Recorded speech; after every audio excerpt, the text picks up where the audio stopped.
Hey, welcome back to The Dive. Today on the show, we have Kal Malhi from Hertz Lithium.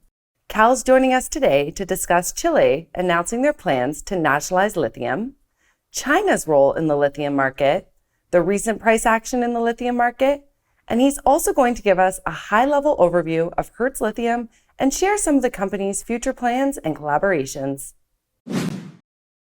Hey, Kal, welcome to The Dive. Thank you so much for joining us today. No, thank you for having me.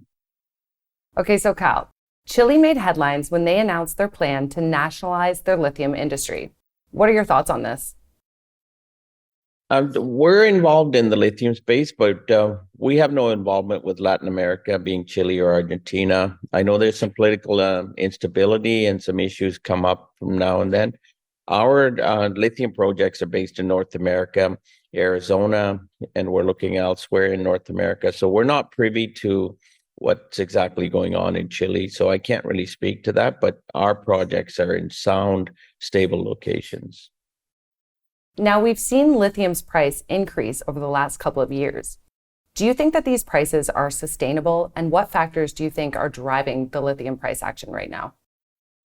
I think lithium's come into its own with demand. And as you understand, any commodity, the price is based on supply and demand. Currently, the demand is outstripping the supply. I don't foresee a big supply source coming online in the short term.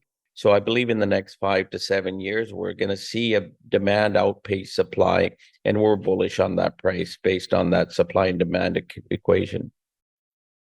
According to the New York Times, 67% of the world's lithium supplies are currently refined in China. How significant do you think China's role is in the lithium market? I think up until now, China's played a very strong role in the critical minerals and basically any commodities that are used in the manufacturing businesses. But now the world's coming online and sourcing projects from North America and politically safe and socially stable countries. And we're going to see a bigger shift away from that as countries look to protect their own manufacturing and have national manufacturing systems rather than relying on China. Now, let's talk a bit about your background for a second. You're currently the CEO of Bull Run Capital, which supports startup companies in technology and pharmaceuticals. We're interested to know what led you to the mining space.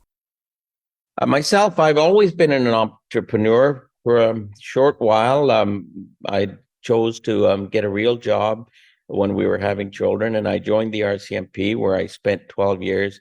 But I came back into the mining business in 2008. I've had success. We've done various commodities in mining as well as technologies.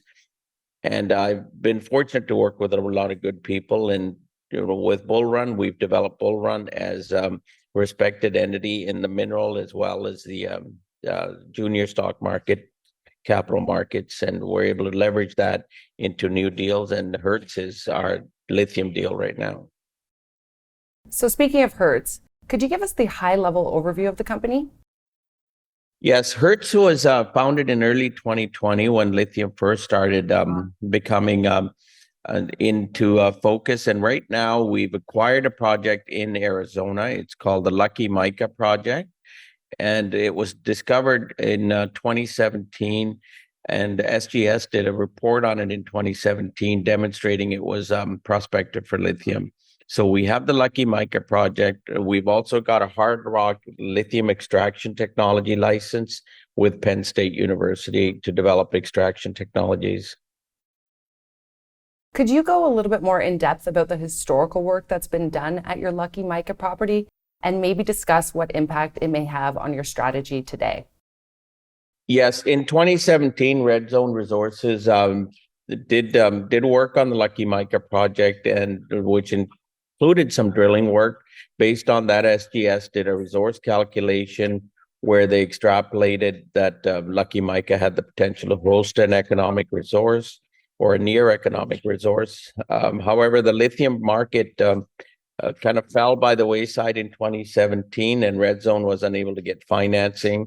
We acquired the property in 2020, and based on the work that they had done, we picked up on that. Aside from our Lucky Mica project, a number of Australian listed companies have come on board and acquired ground near us in the Arizona pegmatite belt. And they've had some phenomenal results as well in the Arizona pegmatite belt near our Lucky Mica project.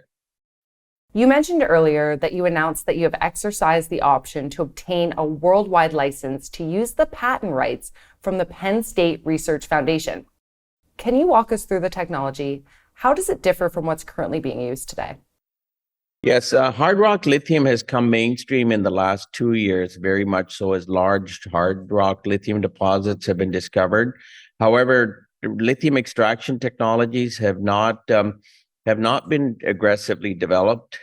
Recently, there's some lithium brine technology that was worked in over the last 5 years, but hard rock has been basically what it was the last 10 years. Penn State has a patent pending on improving the extraction technologies from hard rock, and we were able to partner with Penn State. We have an option for worldwide rights to their patent to develop that on a commercial basis, and we'll be exercising that option shortly. Are there any anticipated timelines or milestones for the development and scaling up of the technology in collaboration with the PSRF? Yes, so we'll be exercising our option to license, and as soon as that's in place, we'd like to take that technology from academia. As you know, academia is a little bit slow to advance it to commercial stage. We want to take it out of academia into private enterprise, and our goal is to have this sufficiently developed and have it at a pilot facility, either at one of our projects for mineral extraction or another junior exploration company where we could prove the technology out and its efficiencies. Okay, so we have one more question for you here, Kal. What should investors look out for with Hertz Lithium over the near term? With Hertz Lithium, we've just started trading on the Canadian Securities Exchange about 6 weeks ago. We're launching a very aggressive exploration program, our Lucky Mica project, and hope to have results in the coming months. Also, as well as the Penn State license. So we expect aggressive news flow, and we're also looking to make other acquisitions with the backing that we have from our capital markets teams, being Canaccord as well as Bull Run. We believe we can acquire other assets as well, and that should help us create Hertz into a formidable lithium exploration company going forward. Okay, sounds great. Well, thank you so much for taking the time and coming on and sharing the company story with us, Kal. Okay, thank you.